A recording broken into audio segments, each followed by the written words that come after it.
सोलापूरच्या समांतर जलवाहिनीसाठी 2 दिवसांमध्ये 90 कोटी देणार अजित पवार।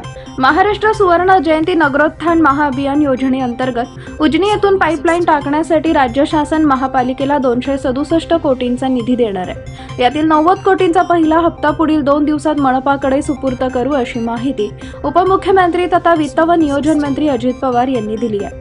नियोजन भवन येथील सभागृहात आयोजित जिल्ह्यातील विकास कामांच्या आढावा बैठकीत उपमुख्यमंत्री अजित पवार बोलत होते।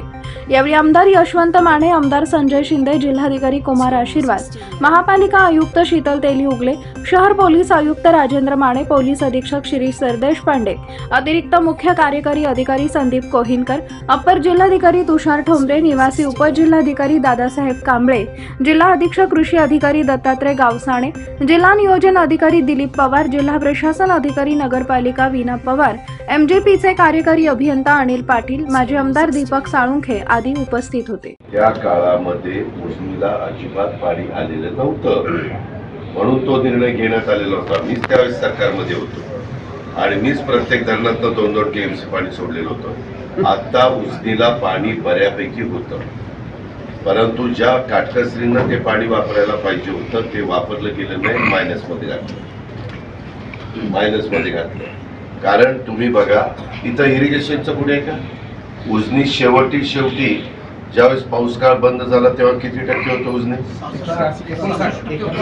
म्हणजे आता जवळपास 60%। 60% उजनी असताना वरनं तुम्ही म्हणजे हे फारच झालं। तेच म्हणतोय, शेवटी कालवा सल्लागार समिती असते। कालवा सल्लागार समितीत लोकप्रतिनिधी असतात, मंत्री असतात, लोकप्रतिनिधी ठरवतात की किती पाणी कॅनॉलला सोडायचं, किती पाणी नदीमध्ये सोडायचं। आपल्याला खरा फटका करत बसतो सोलापूर। पत्रकार मित्रांनो, सोलापूर शहराला पाणी लागतं किती आणि त्याच्याकरता आपण नदीमध्ये सोडतो किती टीएमसी, त्याचा तुम्ही अंदाज घ्या।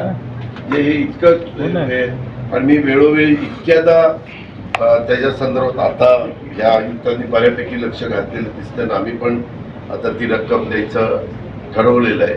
ते देऊन ती पाईपलाईन आपली झाली, ज्याला अनेक प्रकारचे अडथळे आले त्याचा हे पण आलेलं आहे आपल्याकडे। साधारण किती % काम झालंय, काय झालंय, तर त्याच्यात त्यांनी फार व्यवस्थित मला माहिती दिली की कशा पद्धतीचं ते काम पूर्णत्वाला चाललेलं आहे। त्या पुण्यामध्ये वरसगाव, पानशेत, खडकवासला, टेमघरच्या धरणावर अवलंबून असणारं पुणे धरण, तिथलं पॉप्युलेशन किती आहे? आज इतके लाख लोकांना तिथं पाणी दिलं जातं। तिथं पण थोडंसं बचत करूनच पाणी दिलं जातं आणि त्याचं उलट तिथलं शेतीचं पाणी शेतकऱ्यांचं त्या ठिकाणी कमी केलं जातं। अशा प्रकारची तिथली परिस्थिती आहे। आता इथं पिण्याकरता जेवढ्या पाण्याची गरज आहे तेवढं पाणी उजनीला आहे, आपण काही काळजी करू